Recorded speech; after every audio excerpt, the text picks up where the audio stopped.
Hi Tess, how are you? All right, thank you. Thanks for having us in your lovely little therapy room you've got here. Thank It's great, you. it's nice and snug, isn't it? It All is. set up lovely, all the right posters on the walls of everything of what you do. Absolutely. Before we start, we're recording this shortly after you did your 24-hour run. Yes, it is. So I wanted to just ask, A, why? Yes. B, how are you feeling? Yeah. And C was, if you're looking for volunteers for next time, then you don't give me a call because it looked like super hard work. Okay, so I did it for Parkinson's Right. UK. Yeah. So I have a movement disorder myself. I have dystonia, which is the shuffling and the twerking and the tremors that you normally see in a Parkinson's patient. So they normally have dystonia. So I did it for them. I'm a crazy, stupid runner anyway, and I'm always doing challenges. So why not do it for 24 hours? Love a treadmill. What else is there to do on a day? So I started at 11 a.m. on Saturday, finished at 11 a.m. on Sunday. I did 98.7 miles, something like that. Yeah. I'm really angry that it wasn't 100. Yeah, but so I'm not doing it again. I think it was 157 kilometres or whatever it was. I thought, that's got to be close to 100 miles, right? Yeah, it was so close. But, it is what it is. How are the legs? The legs are fine. I think I had about 12 hours of discomfort and then I feel good. Oh, really? Yeah. Sorry What to kept you? disappoint you. What kept you going through it? Because I mean, I could run for about 20 minutes on a treadmill. Now I'm like done. I'm really stubborn, and when I say that I'm going to do something, I generally just get on with it. But also, I had lots of friends, so I had lots of friends that came down. So I can't think there was more than 1 hour that I was on my own. So That's friends good. would come down and run by the side of me and chat to me and stuff. So that was fine. And there's lots of people in the gym. In fact, Pure Gym is never shut. No. There's people in there 24 hours a day. So there's always somebody on hand if I needed anything. That's I think I got off the treadmill twice. Oh, really? For a wee, and that was That was it. Did you stop the clock, or did you just Nope, just carry on. bucket Run to the next toilet. to it? Oh, we got to run to the toilet. Yeah, as I well. can come back again. Even had my lunch on the treadmill. Oh, So yeah. crikey. That's good. And well done to you. It's good. Yeah, Very and good. we've raised something like £2,600 Wow. so far. So Well done. Yeah. It's cool. Right. So let's talk about you and what you do. Do you want to let everyone know what you do? So I'm a level 5 sports therapist and Okay. tissue therapist. Yeah. So it's massage, but it's actually a little bit more than that. So you train for about a year in order to do this, and a lot of it is about anatomy and physiology. So it's a full understanding of the body and medical conditions, and how massage might impact medical conditions or can assist medical conditions. So it's quite a lot of training. Like what? For example. So things like arthritis and how if you move fluid around the body it might increase inflammation. Things like there might be certain conditions that you wouldn't be able to give somebody a massage because they've got thrombosis or something else, and actually send them straight to A&E. Sometimes people come here and you can be really honest and say actually that's a joint issue, that's not a soft tissue issue. You don't need to pay me, please go see your doctor, do something else.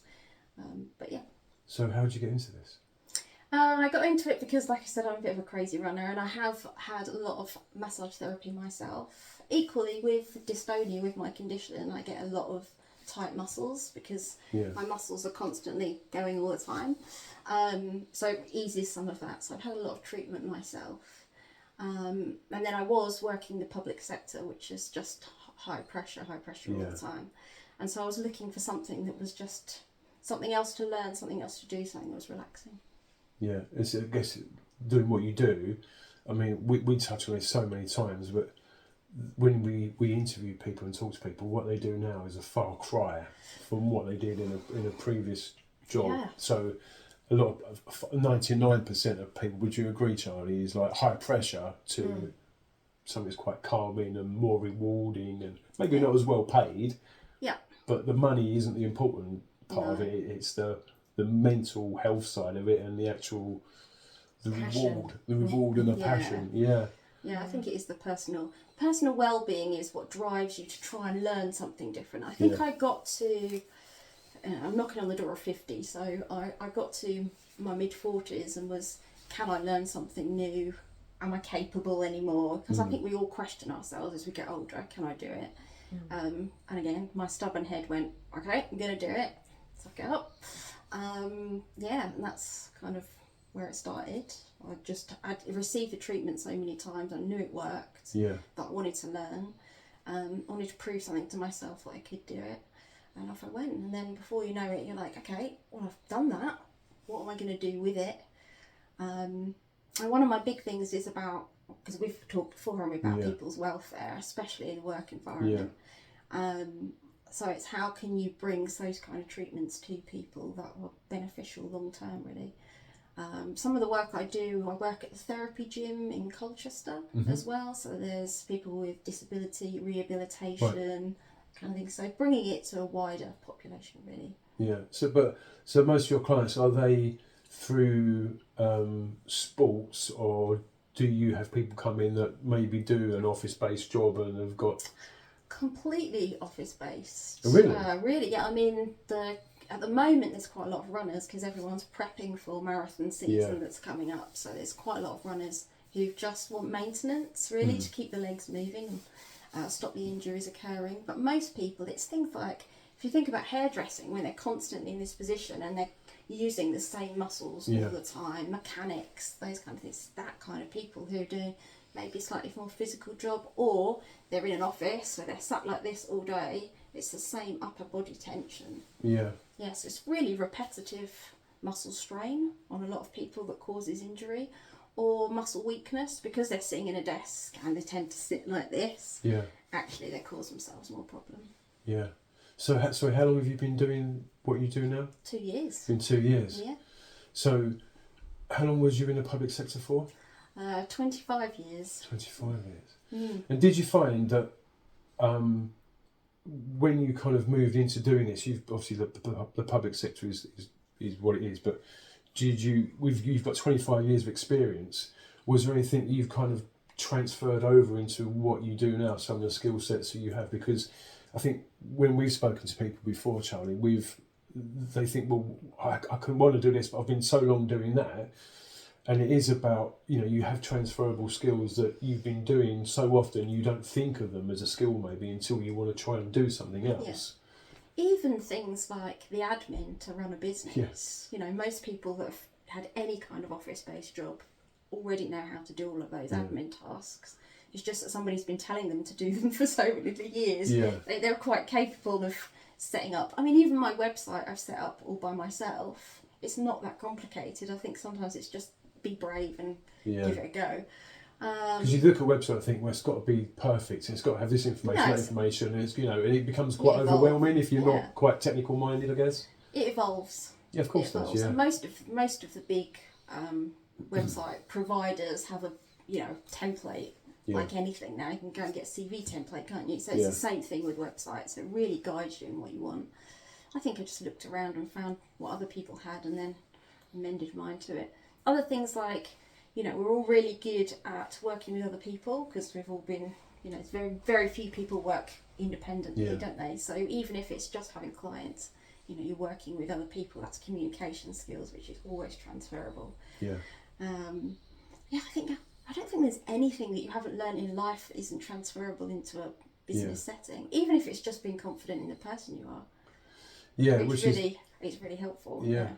I think you've got to have that self-belief. We've spoken about it, self-belief and confidence in yourself to take your passion and your side hustle, whatever it is, forward. You are the person that's selling a brand. You are the brand. So you've got to know your worth and your self-confidence in being able to sell yourself, really, haven't you? Yeah. And if you're out there, as you say, if you don't realise what knowledge and experience you have, until you get out there and try, I guess. Yeah, and I think the other thing for me, transferable, is I've always been in a physical environment. So, and obviously doing a lot of sport means that I already understand the body quite well, what it's capable of, what it isn't capable of, what's too much, which really helps. So. Yeah, so it's talking about, to see your medals up on the wall now. I've got a few up there. I've got hundreds upstairs. So they're marathons, are they? Half marathons. We got off topic a little bit. One of them's a London Marathon. I'll get you. So 2021. Yeah, I've done about the last 10 London marathons. Have you? Oh, that's smart. I never did that one. What's the longest you've done? Apart from the 24 hours, obviously 100 miles. Literally, that's the longest I've done. That's on a treadmill. What's the open? The other one I did was a run around last year, ran around the Isle of Wight, which was over 100k. Yeah, we spoke about that. I was very jealous of that. It's the one I wanted to do. Beautiful scenery. But not in the dark. No. Yeah. So yeah. No. Right. So back to business. Right. Yeah. Okay. So, so you started this out a couple of years ago. So what did you look out for to use for your marketing and branding and kind of getting your name out there? What avenues did you go down? I think first of all I did what most people do, which is social media. Yeah. So a Facebook page and then an Instagram page. And I got a little bit confused because I wasn't a big social media user before that. You can have a business page on Facebook and then a private page on Facebook, and it all got very confusing. So I've stuck with a private page, which kind of works for me because if people hear about me and want to know, they'll ask to join, and then I can be reassured that it's a client that it's genuine. Instagram's a bit more open and put up other things like my 24-hour run and things like that all over there. And then I built my website, which I'm quite happy with, because you can either book through the website or you can find out further information or request message me, things like that. And at the moment I'm quite happy with those because I find if there's too much it just becomes another task that you have to manage. So as long as people have got access to you, that works. Yeah. It's did you kind of get around to working? So you work with this place in Colchester, so did you go out and see these places and say, this is what I do, and did you do a bit of cold calling on those kind of places? That was a bit of business networking. Actually, somebody that you've had on before linked us together. So yeah. Who was that? First Aid. Oh, Chloe, yeah. Chloe Harvey, yeah. So Chloe, I got Chloe to do my first aid in work and first aid in sport so that I could continue my business. And then Chloe had already spoken to the therapy gym at Colchester. So again, that kind of networking of people. And then, they've invited me to go down there. So I go down there once or twice a month and set up in their sensory room, which is fantastic. That's cool. Yeah.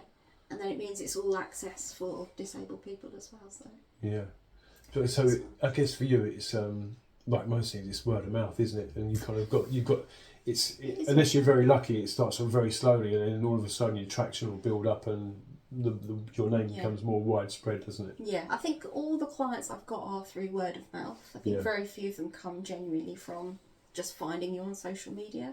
People point you in that direction. So there's a few youngsters that I work with that are very high in sport, and so they're sharing with their group of people, and then I have the therapy gym, and then at weekends I work with Southwood and Ferris Rugby Club with their first men's team, so I'll go down and support them at the side of a pitch, and so you get a few people through that because they see you there. So it's a variety of ways. Because with what you do, what I do with the personal training is it's hard to kind of get more clients through the social media. It's always more a referral because it's someone who's had first-hand experience and been using your services for the recommendation, isn't it? Yeah, people feel more confident about a recommendation than they do just because I guess there's lots of people advertising on social media. Yeah. So again, which is why Chloe's Facebook group works, because I don't think that many people would pick you up through that anyway. Yeah. So what's the plan with your business? And I mean, you kind of say that you've been going for a couple of years. Is there not so much a get out plan, but there's got to come a point where you're going to be not so hands on, I guess. Would you want to build a team up around you, or? Do you know what? People say that all the time, but I'm actually quite proud that I've got to this point in my life. I've never run a business before. My business is still going, which some people quit, don't they, quite early on. I've got clients. I find it very rewarding. I'm kind of getting to a point where maybe I need to do some more hours because there's a few too many people, or there's never too many people, please come. So I'm kind of at that tipping point about deciding what do I do in the future for me. I think I'd like to expand it. I know we've had a conversation about going out to workplaces, especially where you've got a group of people that would benefit from your services, and try and encourage employee wellbeing services, those kind of things, happening with bigger corporations. Yeah. That would be my long-term goal, I think. Yeah, that's one of the things for me is like we say with this conversation and the well-being in the workplace, especially office places. It's just you're stuck at a desk for 8-9 hours a day or whatever it is, and then people are off long-term sick with injury or recoup or mental well-being or whatever it might be, and that just seems, I don't know, not really financially sensible to me, when actually for a few pounds realistically you could actually provide some of those services. And I know a lot of big businesses are now trying to provide that wellbeing service, and you know, what you do, what I do, is it all fits into that bracket, doesn't it? And obviously the whole well-being and the whole mental awareness and everything that goes around it is kind of picking up traction now, isn't it? It's like not the buzzword, I would call it a buzzword, but or a trend or a fad. It's a serious thing, isn't it? That needs to be taken seriously and appreciated. I've got adult children who've already experienced negativity in a workplace that's caused them anxiety, and they're really early on in their career. And you know, I think big business, if they want to or they value their employees, should really think about what they could provide to keep people long term in the workplace. Yeah. Especially since COVID, where a lot of people don't want to work. You know, there's less workers, isn't there? So you need to value what you've got. Yeah, and it's the whole kind of the toxic environment as well doesn't help, does it? Say with like, you know, mental health and that, and you work in, you've got to go to work, you spend so much time there that I think it's important that business owners do realise that it needs to be an environment where people feel safe and comfortable and actually want to get out of bed and go to. It's not going to work for everyone, because an office environment or a mechanic or whatever it is isn't for everyone. No. And not everyone is able to sit at a desk for X amount of time, concentrate and then have an hour lunch break, and then come back and sit at a desk for another 4 or 5 hours. Sitting still, it's not what we're built to do, right? So it's just, I don't know how we're going to do it, but we'll find a way of getting to this to teach people how this is going to work. And it's very important. Yeah. It's very important. I think, you know, big business or public sector or everything, especially since COVID, I think it's become more noticeable that they want more for less. Yeah. They don't want to get more employees, they just want those employees to do more and more and more. And I think society is really feeling that at the moment through, and you know, if you're feeling it emotionally, then physically there is a physical response to that, and you can just touch people and you can tell that they're having a really tough time because their body's responding to the tension that they're holding.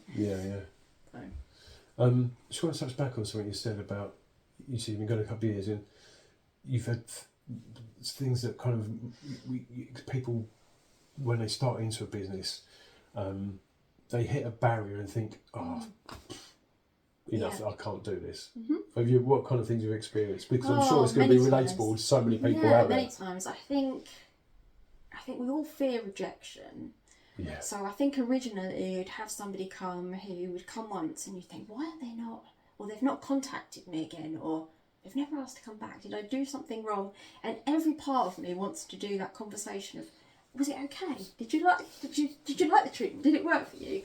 But what I've learned is that it's one of those industries where if people want to get the most out of it, a bit like PTing, I'm sure, if they want to get the most out of it, then please listen to the advice. If I'm saying you need to go home and do this exercise, or stand on one leg so that your brain can now work out your proprioception so your balance improves, there's a reason that I'm saying it.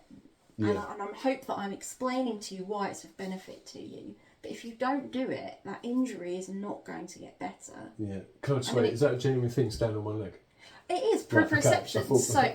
So especially things like balance. When you've got an injury or you've had an injury, the body needs to readjust to trust that particular injury or its healing or anything else. So proprioception is a real thing. It's about how the brain views your body in the world. So just being able to then stand on one leg and feel confident about it, stand on one leg with your eyes shut, stand on one leg on a paper bag, just so your foot feels a little bit, it's all about that being rebuilding balance, proprioception, the brain's adjusting to how the new you is. We have an injury, it causes scar tissue, something shifts in the body. Every day's a school day, I didn't know that. Okay. Sorry, back to these hurdles and challenges that you thought, okay, well So mostly it was about rejection, Yeah. which I've now come to terms with because people don't actually want the advice. What they want is a quick fix. A bit like everyone eating. wants Everybody a quick wants fix. Yeah. the pill that makes them feel skinny or whatever it might be. No, that's not healthy. And on that, I think social media has a lot to play in that, but that's another conversation. Yeah. So rejection, I've kind of got over that now. I'm okay with that. Because I suppose I've learnt to value my knowledge that actually what I'm saying is correct, and if you want to do it for the long term, a lot of runners, because I'm one of them, do like to ignore advice and just keep running on an injury and things like that. Yeah. And when you say to them, you've got to have a week off, your body won't forget, but you need to have a week off, otherwise it's going to be a really long time. But that's the same in the gym. If I'm not in the gym if I go for 2 weeks, I'm looking at myself thinking, God, I don't look the same. I look different. I've lost absolutely shape but or whatever. The choice is you can either keep going to the gym for the next 6 months but you've had a week off, or you might have 6 months out because you've caused yourself a further injury. Yeah, I'm quite confident to say that. That's the reality. No, exactly right. You're exactly right. Yeah, I say the same thing to my clients. If you can't come to a session because you've got an injury, we have to miss a session or two. It's fine because we can long pick up. term, and the body doesn't. The muscles don't forget what they've been doing. They just take a little adjustment to get back into it. Yeah, so rejection is the big thing that I think it personally affected me.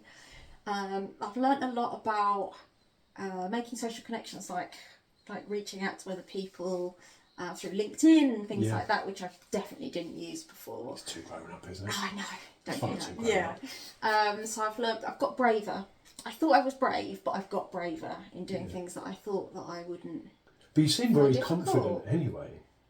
Well, you come across as a very confident person because you're quite stubborn and it's like I'm going to go and I'm doing this. So there's an element of confidence there to do that. There is an element of confidence, but I think I have to take a long time to think about those things. So initially, when I had rejection or people didn't come back, then it was 2 or 3 months of me doing the whole kind of and I had to talk to myself about. You become analytical, like self-analytical. I have to replay it and think about it, and then I don't want to go to networking groups. That's silly. Why would I want to do that? Okay, let's have a little think about this. And then obviously meeting Chloe and getting networked through other people. Maybe I'm not going to physically go to a group, but I see the benefit of networking and working with other people because we all bring strengths to different things, don't we? So that's something I've learned to do. I'm juggling. I thought I was really good at juggling family work and all those kind of things, and now I'm doing even more. Yep, we can relate to that, I'm sure everyone can relate to that. Oh gosh. But actually, there's fun in that. Is there? Yeah, there's fun in that because before it was just like, well, I went to work and it was Monday to Friday and it was boring and we all moan about stuff. But I'm meeting loads of incredible people. And I'm getting to learn about their businesses and how they fit into the area and that I didn't know before because I've not lived I think with to touch on it with the juggling thing, when you're doing a job, so like a 9 to 5 job, and you've got to get up, you're in the whole repetitive rat race. You're doing Groundhog Days. You wake up, go to work, come home, make dinner, put the kids in the bath bed, whatever it is. But when you're doing something for yourself, you're doing different things every day. Yes. For me, every day is different. Yeah.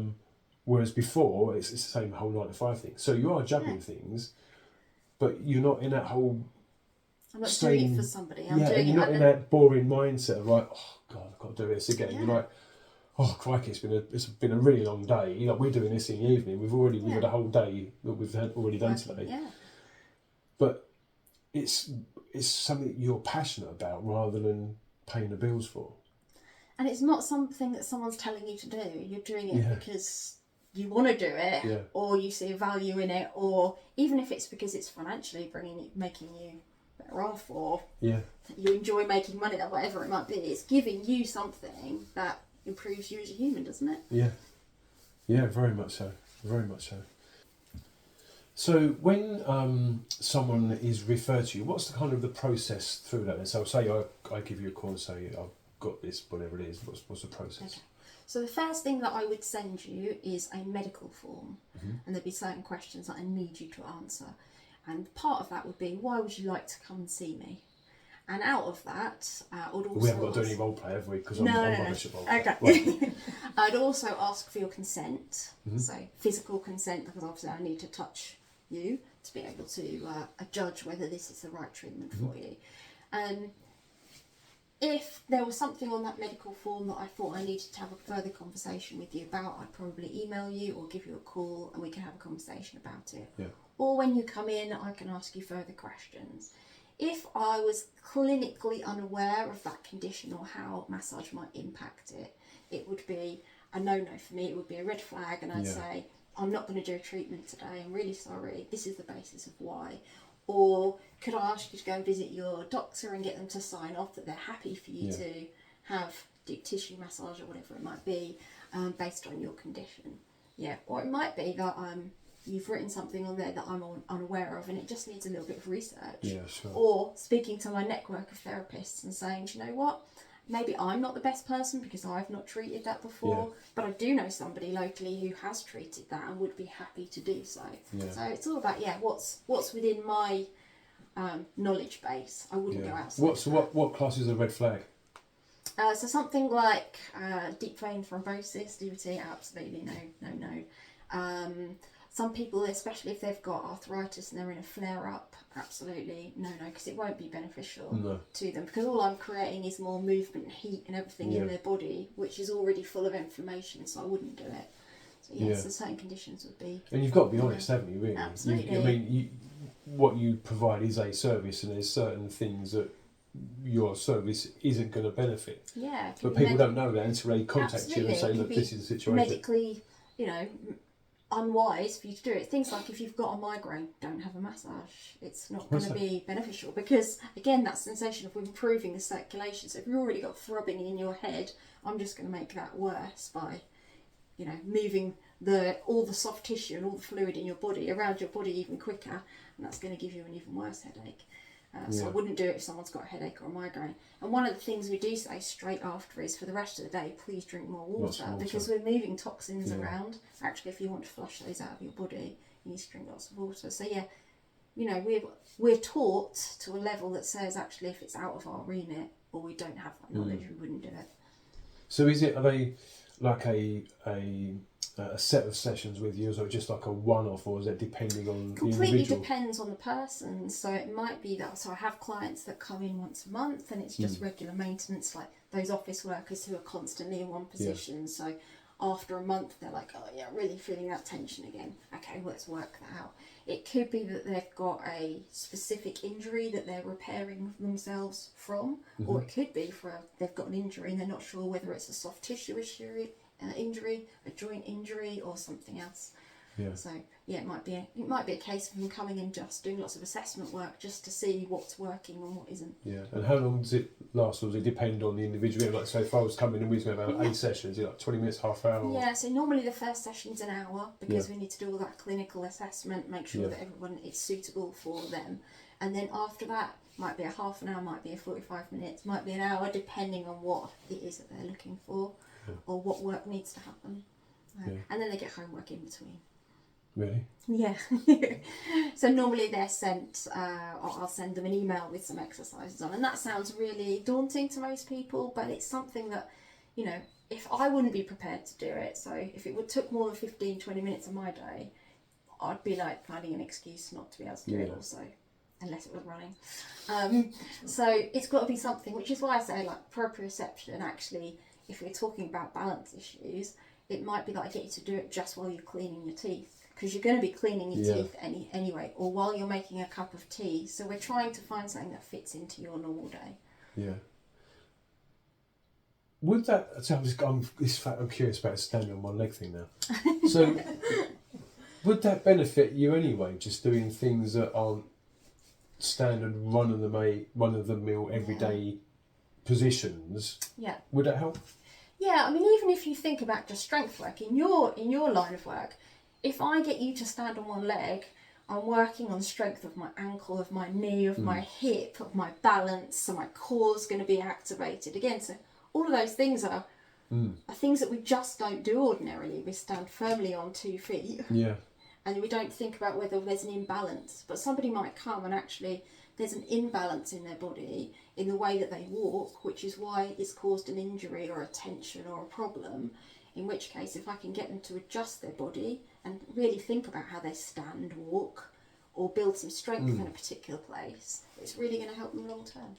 Yeah, because we stand up, we walk, we sit down. We don't really, unless we're doing exercising or yoga or things like that. I guess yoga is, again, like different positions where your body is in an unnatural position, so you kind of got to think about it and I guess balance on it. You know, but I'm looking at somebody standing there and I'm looking, does their collarbone match up? Or is it slightly out? Are their hips in alignment? Do you do that when you're in the skin yeah, at Tesco's? Yeah, absolutely. You'd have a field day. Everything's out of line. and that's just because you're thinking, okay, well that muscle is working much more hard than the other muscles, so there's some kind of imbalance. Why is that? Is it just because it's holding tension? Is it because it doesn't have any flexibility? Is it? You know, there could be loads of reasons. So it's a mixture of looking, doing some physical tests or medical tests, and then put your hands on and see what it feels like. Yeah. What you have is it dystonia? Dystonia. Yeah. When was you diagnosed with this dystonia? Quite recently. I've had tremors for about 4 years, but recently a diagnosis. Yeah, okay. Maybe. And how has that affected? Because I know you're you're a mad runner, obviously. How has that affected your running? I think because basically, so if I see my hand, so one of the things is it tremors, but as soon as I do a positive action, even if it's picking up a phone, it generally disappears. It's just there and it's not doing anything. So massage really helps. It's really therapeutic for me. It doesn't help with running and things like that because my muscles don't stay still. So my brain's sending the wrong signals to my muscles, so they don't stay still. So I can be quite energy sapping. So again, the whole 24 hours of it's just they're already working hard, and I've just made them work even harder. So it can be quite exhausting. So have you had to adapt your pace and your kind of technique in running, or is it just you just are more aware of what? I think I'm I'm doing London Marathon and Manchester Marathon in the coming weeks, but I think I just do a lot less. I just do a lot less training. Yeah. Because I rely on the fact that my body's got that muscle memory. I'm going to get round. Is it going to be as quick as I used to do? Yeah, that's what I was going to ask. Is it a case of am I going to beat 3 hours, whatever it is, the last time, or am I just need to get round? And I think that's the at the moment I'm really happy that I can still run. I can still run. I can still do it, and I'm going to do it. After these 2 marathons, I think my marathons are done. I think I maybe have done a good 80 or so marathons. Well, I might be done with those. But, half marathons, here I come. So you want to get to 100? Yeah. I'm not too worried. I thought you were stubborn. Come on. Where's the stubborn side of you gone? Yeah. I might find something else to do. I might be CrossFit next week. Who knows? No, I won't. Yeah, I'd love to get into the CrossFit kind of thing. That'd be great. Right, okay, so before we wrap things up, we always ask, is there any kind of tips or advice that you could give to people that are aspiring and want to start up their own business, maybe have a side hustle? Yeah. What advice you could give them if they want to kind of get moving with it? My first advice would be 100% go for it, because you don't know until you do it. You can imagine, I think we put barriers in our own way. I've probably imagined every reason that I probably shouldn't, rather than every reason that I probably should. There's probably more reasons that you should than shouldn't, right? Yeah, but we don't think of those automatically. But I think the shouldn't ones are so overpowering, aren't they? Yeah. I'm never going to find time. How am I going to be able to afford to buy the thing that I need? Where do I get the thing that I need? Yeah. Where do I get the money Where am I from going to get the knowledge? Oh, I'm never going to find time to do that course or whatever. I've got to pay for insurance. Do you know what? You'll find a way. Yeah. You've found a way to this point. I mean, most of us in life have found a way to the point that we're at. So you will find a way. Yeah. Surround yourself with other people that are in similar industries. It doesn't have to be exactly the same thing, but again, learn from advice that they give you. Yeah, well, I tried that. Even things like a booking system, having people to ask. I mean, on Facebook, there's a forum or a group for absolutely everything. Well, go ask people. Yeah. Well, how did you do it? What did you do first? What did you concentrate on? How many hours did you do? It's always somebody to Yeah. ask. So ask, don't be frightened of asking. And I think with that, you talk. I mean, for me, I'm friends with other personal trainers. Mhm. They're not enemies, and you want that network because Absolutely. there's going to be things you don't know. There's going to be things that they don't know, and it's Yeah. just trying to help each other out, right? So I think when you start, you think, well, I do this, but there's another 4 or 5 people locally that do that. Then you might get imposter syndrome. Think, well, how are they? I'm never going to be as good as them. Yeah. But if you reach out to them and start talking to people, you soon realise everyone's quite willing to help Yeah. in some way or another. And I love that imposter syndrome thing. I think we all have a bit of that when it's a new industry Yeah. or something that we've not done before. But what I'm learning, still learning, is that I provide a different service to somebody else because I'm a different person and I have different life experiences and I come across differently, and I might not be your cup of tea, but then I really might be somebody else's cup of tea, and that works for them. They feel comfortable around me. Yeah.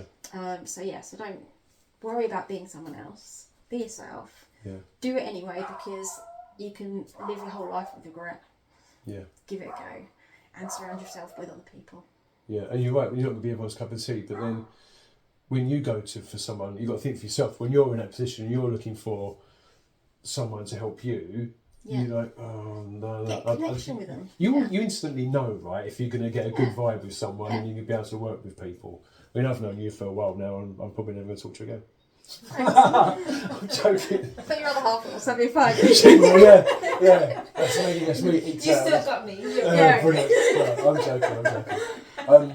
Right, okay, so fine, before we wrap this up and I'll get kicked out. How can people get in touch with you? What's your website and socials? So it's Recoup Your Whiz. Do you want to spell that, please? Ask the dyslexic how to spell something on the spot. Please don't ask him to do that. I can't. Hang on a second. I'm going to reach over for something. Hang on, we're going off camera. Get back on. Okay, I'm in.